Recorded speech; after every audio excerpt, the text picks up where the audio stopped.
You walk into the small Amish mercantile in the next town over, and if you are like most folks, you probably walk right past the shelf by the back wall. One row, 6 bottles deep, plain brown plastic, white labels, 3% strength, hydrogen peroxide, $3 a bottle. The same brown bottle that has been sitting on Amish kitchen shelves and bathroom cabinets in this country for over 100 years. Unchanged, same strength, same use, same place in the house. Then you walk back to your own home. You look into the average modern household kitchen, the bathroom, and the laundry room. Count the bottles. A specialty cutting board sanitizer, a specialty produce wash, a specialty refrigerator deodorizer, a specialty mold and mildew bathroom spray, a specialty grout cleaner, a specialty laundry brightener, a specialty whitening toothpaste, a specialty mouthwash, a specialty nail brightener, a specialty stainless steel polish, a specialty pet stain treatment, a specialty plant root treatment, 12 different products, 12 different bottles, 12 different prices. Now, I want you to stop and think about this. Sit with it for a moment. Almost every one of those specialty products has the same active baseline job that a single $3 bottle of hydrogen peroxide quietly handled in American households for generations. Before the cleaning industry expanded in the 1960s and 1970s and started selling families a separate plastic bottle. For every separate task, the brown bottle did the work. The brown bottle did not suddenly stop working. The brown bottle was just forgotten. And the families that forgot ended up paying $400 to $600 a year on colorful specialty chemicals that one simple liquid used to handle on its own. My name is Elias Yoder. I am Amish, and I farm in Lancaster County, Pennsylvania. Esther and I keep one brown bottle of 3% hydrogen peroxide on the kitchen shelf and another one in the bathroom cabinet, and that is the whole of it. No specialty sprays, no cutting board sanitizer, no produce wash, no grout cleaner, no bathroom mold spray. One bottle, 2 locations, 10 uses, $3.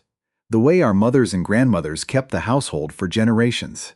Today, I am going to walk you through these uses. Not through old wives' tales, but through the reality of what happens when this fluid touches a surface. Understand this, though. I am straight with folks, and I will be straight with you now. People who tell stories about this bottle online sometimes oversell what it can do, claiming it cures deep illnesses, purifies the blood, or works as a universal medicine. It does none of those things. If you drink it or use it blindly, it will harm you. What it does, when used correctly within its honest limits, is replace about a dozen specialty cleaning and personal care products that you have been buying separately for years. That is the honest claim, and it is enough. Modern science has finally caught up to what our grandmothers knew by basic observation. When you look into research from the FDA, the CDC, or university food science programs, they confirm the exact chemistry we have relied on since the early 1900s. It isn't magic. It is just a matter of an extra oxygen atom. Think of water. Water is stable, quiet, and passive. Hydrogen peroxide is nearly identical, but it carries one extra, highly unstable oxygen atom. The moment that liquid touches certain organic materials, like the bacteria on a wooden cutting board or the mold spores in a damp bathroom, that extra atom detaches. It wants to bind to something else, and it does so with a physical force you can actually hear and see. It is a quiet, steady hissing, a white foam that rises up from the surface. That foam isn't a chemical burn. It is the physical release of oxygen gas, literally lifting dirt, dead cells, and microorganisms upward and breaking them apart. When Esther cleans the kitchen, after processing poultry, she doesn't reach for a bottle with a skull and crossbones on the back, or a heavy synthetic perfume. She reaches for the brown bottle. When we wash the grit and field bacteria off the summer harvest of berries and greens, we use the same bottle. When the grout in the washroom begins to show that dark, damp shadow of autumn mold, we don't buy a $9 spray that burns your lungs when you breathe it in. We use the exact same $3 liquid. It performs the task, and then it does something no modern specialty cleaner can do. It disappears. Because it is made of water and oxygen, once it finishes its work, it breaks down into nothing but water and oxygen. No residue left next to your children's food. No perfume lingering in the air. No synthetic soap film on your clothing. Why do you pay for 12 different bottles every year? How did our people live cleanly and healthily for a century without a single one of those colorful sprays? They understood the leverage of simple elements, but knowing that the brown bottle works is only the first step.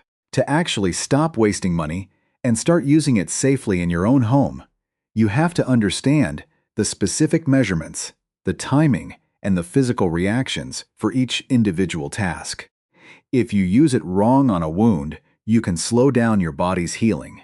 If you mix it with the wrong common household kitchen ingredient, you can accidentally create a toxic gas right there in your sink.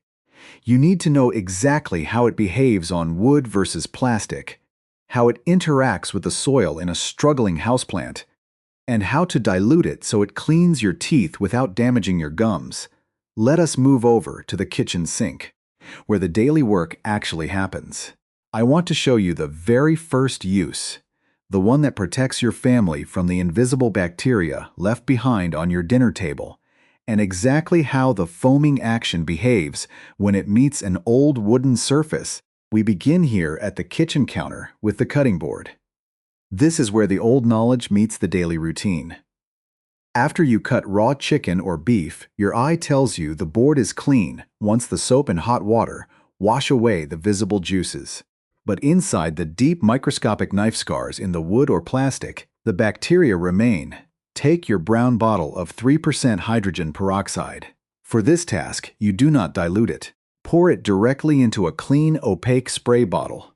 Remember, if light hits this liquid for too long through clear plastic, it turns back into ordinary water, and the strength is gone. Spray the surface generously until a wet, glistening sheet covers the entire board. Now, stand still and listen. Within 5 seconds, you will hear a soft, crackling hiss. Look closely. Wherever the knife cut deepest into the grain, tiny white bubbles will begin to gather, forming a thick, snowy froth. That is the extra oxygen atom striking the organic proteins left behind by the meat. It physically forces the bacteria up out of the pores. Let it sit for 1 full minute, no less. If you wipe it off too quickly, you defeat the chemistry. After 60 seconds, rinse the board with plain, cold water and set it upright on a rack to dry. The mistake most folks make here is using heavy chemical wipes that leave a bitter, synthetic film behind. Peroxide leaves nothing but pure water and air. Now, follow me to the refrigerator.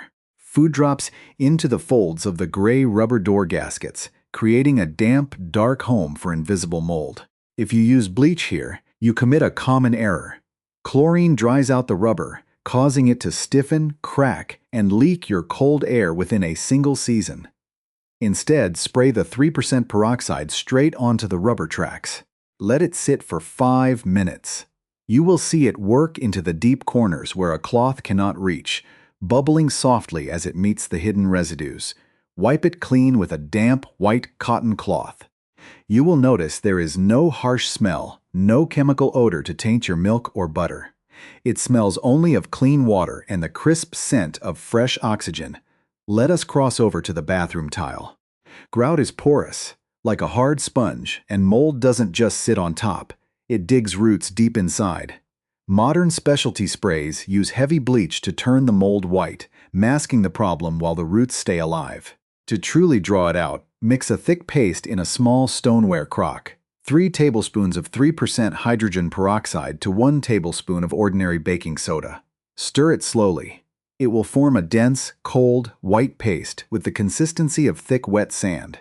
Apply this paste directly to the dark grout lines using an old toothbrush. Let it sit for 15 minutes. As it sits, the baking soda softens the hard mineral buildup while the peroxide sinks deep into the pores, fizzing as it tears the mold colony apart at the root. Scrub lightly, then rinse with warm water. The dark stains wash away, and the mold does not return next week because the roots themselves are gone. Next is the laundry wash. White cotton shirts and bed sheets grow dull and yellow over the years from body oils and iron minerals in the water. Chlorine bleach breaks down the cotton fibers, making your sheets thin and brittle until they tear under your weight. Instead, fill your wash tub with hot water, add your standard soap, and pour in exactly 1 cup of the 3% hydrogen peroxide. Let the machine agitate for a minute to mix the fluids before dropping in your whites. The water will look perfectly clear, and there is no stinging bleach vapor to irritate your eyes. Wash the load as normal. When you pull the cotton out, you will find the fabric feels soft, not stiff, and the whites possess a bright, clean look. A word of caution for beginners: do not drop colored clothes into this wash. While it is a mild brightener over many cycles, it will quietly steal the dye from dark blue or black wool and cotton. Let us look at the garden basket by the back door. To sanitize your fresh produce, the leafy greens, the radishes, the strawberries from the patch, fill a clean basin with 1 gallon of cold well water. Pour in 1/4 cup of the 3% peroxide. Submerge your vegetables entirely. You will notice a few tiny silver air bubbles clinging to the skin of the tomatoes and the undersides of the leaves. Leave them to soak for 5 to 10 minutes. This brief bath kills the wild mold spores that cause fruit to go soft and fuzzy on your counter. Drain the water, give the produce a quick rinse under the pump, and lay them out on a clean towel to dry. Your berries will stay firm and sweet for a full week instead of turning to rot in 3 days. Understand this next step clearly, for we are moving to personal care. And here the measurements demand your strict attention. To create a clean, foaming mouthwash that helps clear away the bacteria that cause red, swollen gums, you must never use the peroxide at full 3% strength. It is too sharp for the delicate skin inside your mouth if used daily. Take a small glass. Pour in 1 tablespoon of the 3% peroxide from the brown bottle, and add exactly 1 tablespoon of clean water. This cuts the strength precisely in half, down to 1 1/2%. Take this mixture into your mouth and swish it gently for 30 seconds. It will feel cold at first. Then it will expand into a warm, thick foam that fills your mouth, working between the teeth where a brush cannot pass. Spit it out completely. Never swallow even a drop. And rinse your mouth twice with plain, cool water. Limit this to 2 or 3 times a week. Beginners often make the mistake of using it every morning, thinking more is better. But doing so will destroy the helpful oral microbiome that keeps your mouth healthy. For those who work the soil, your hands carry the marks of the labor. To brighten stained or yellowed fingernails, pour 3 tablespoons of the 3% peroxide into a small bowl of warm water. Soak your fingertips for exactly 3 minutes.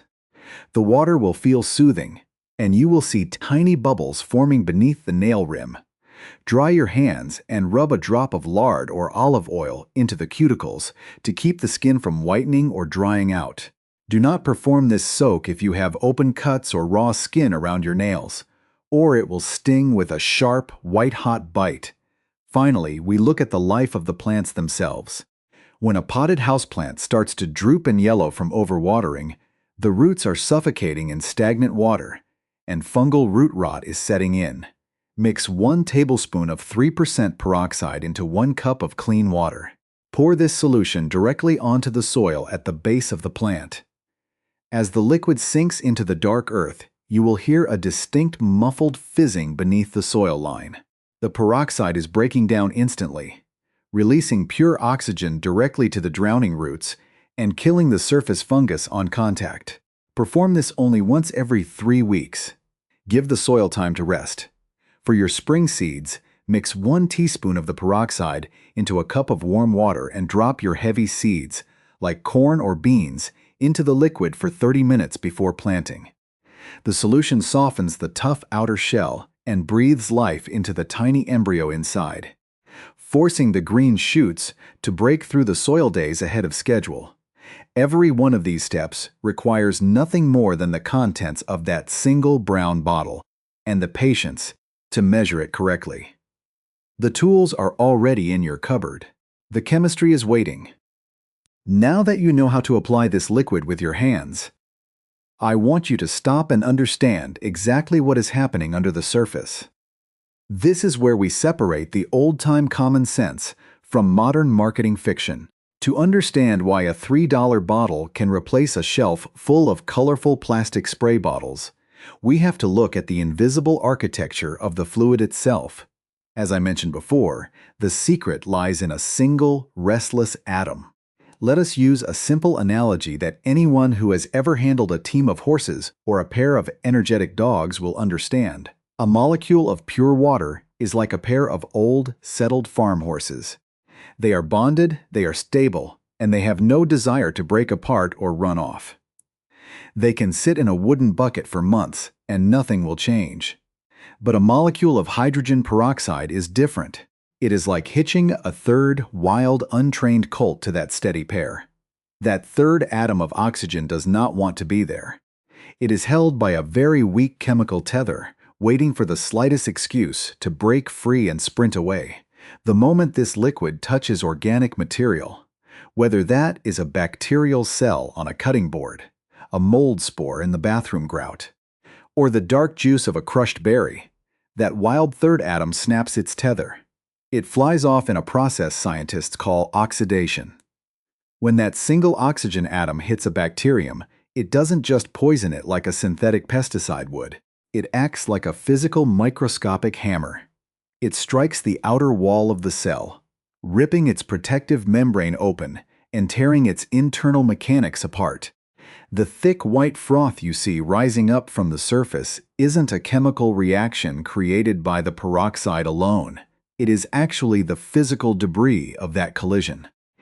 It is the rapid release of billions of oxygen atoms turning into pure oxygen gas, boiling upward and carrying the dead microorganisms and loosened grime with it. Understand this clearly. Modern chemical companies spend millions of dollars trying to replicate this exact physical disruption.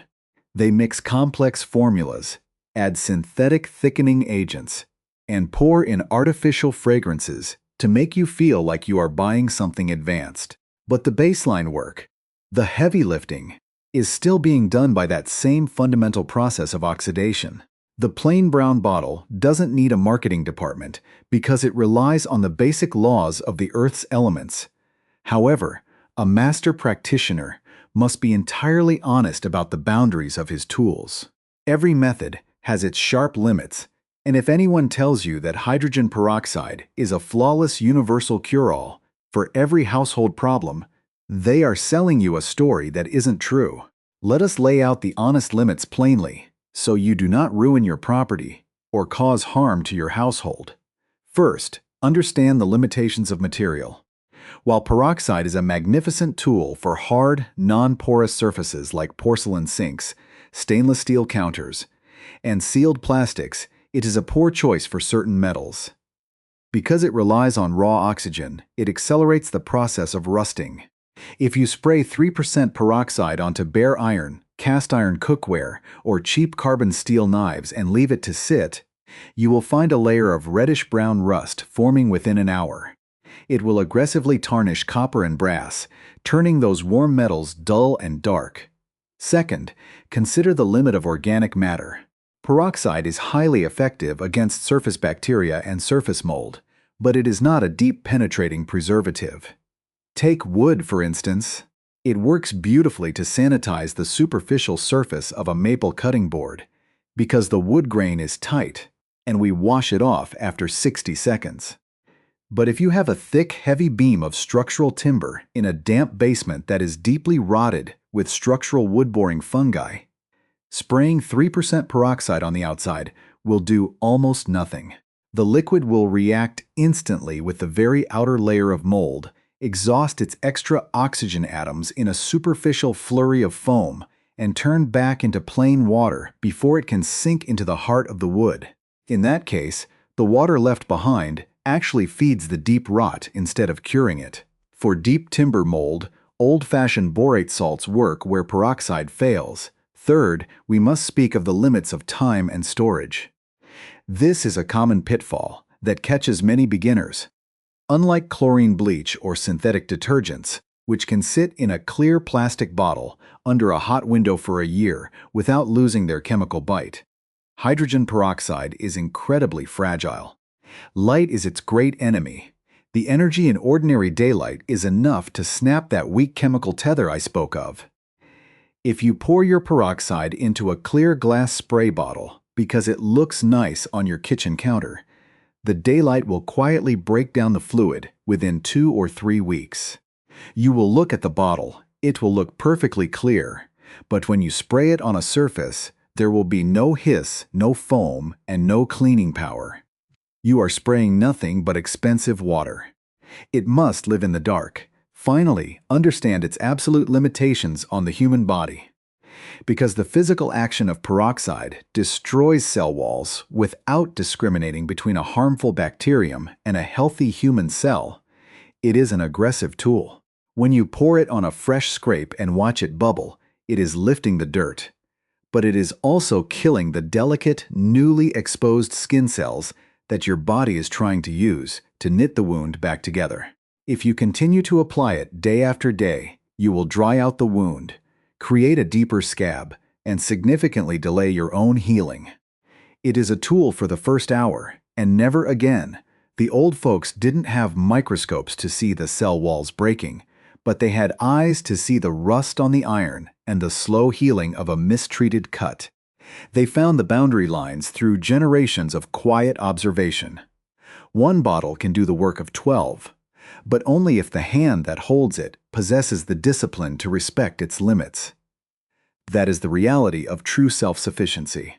It is not about finding a magic liquid. It is about mastering the simple ones.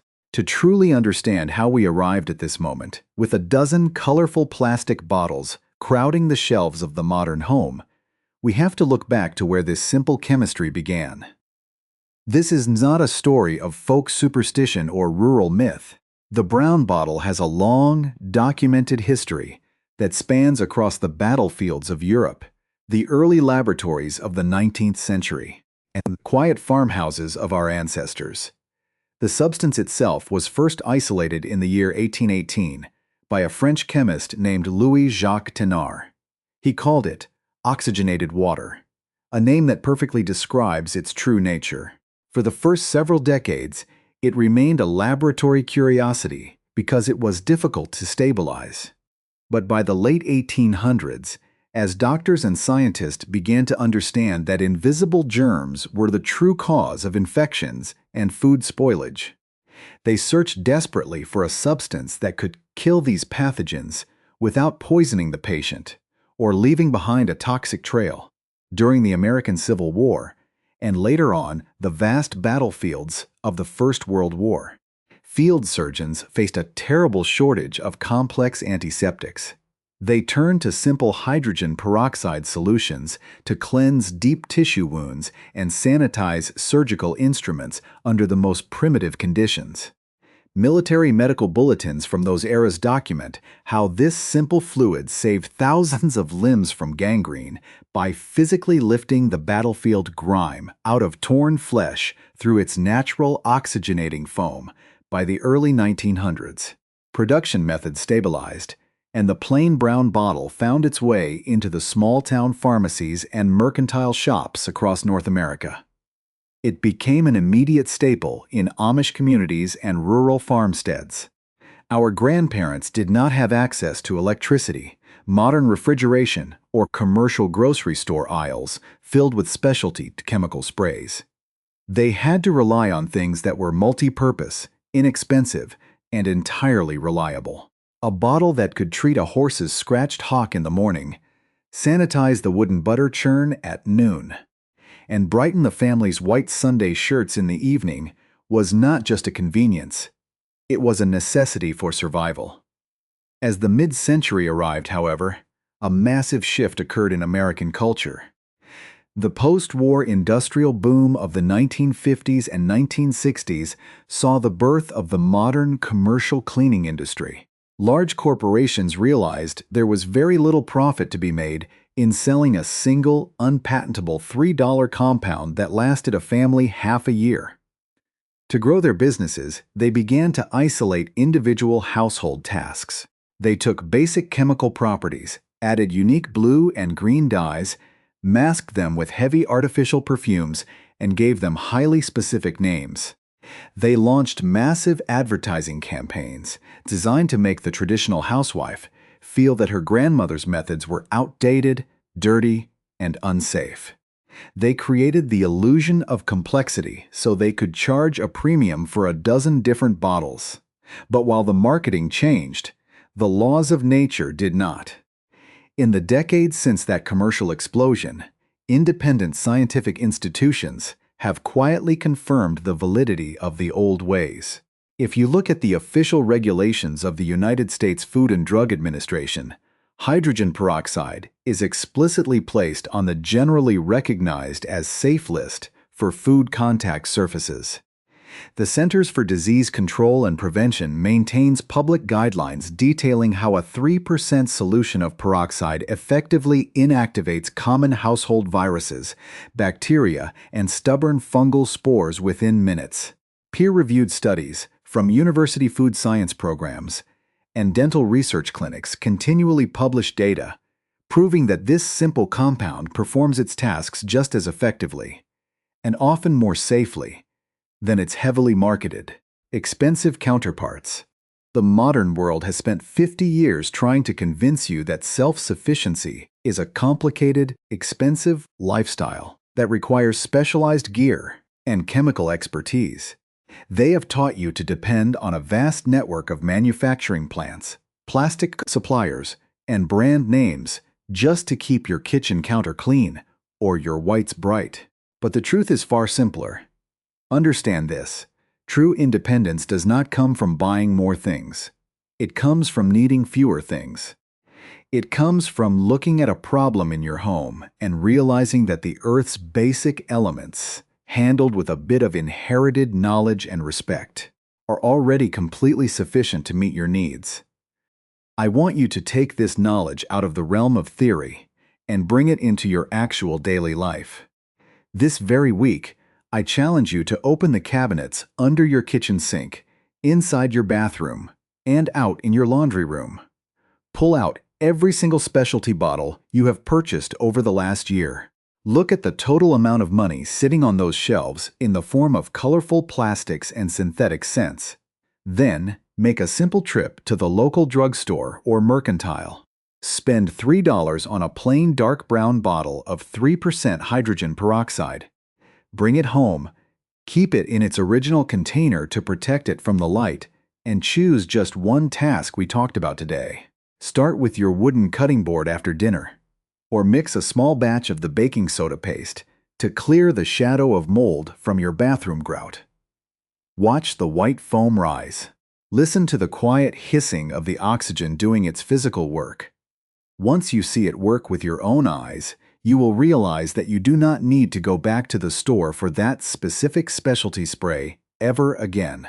Within a month, you will find yourself crossing items off your shopping list. Within a year, your household budget will be lighter, your shelves will be emptier, and your home will be just as clean and safe as it has ever been. The old knowledge is not dead. It did not stop working when the flashy labels arrived. It has simply been sitting quietly on the back shelf, waiting for folks who are tired of the noise and the expense to come back and look for it. The brown bottle is right there, unchanged, just as it was in our grandmother's time. It is ready to do the work. The rest is up to you.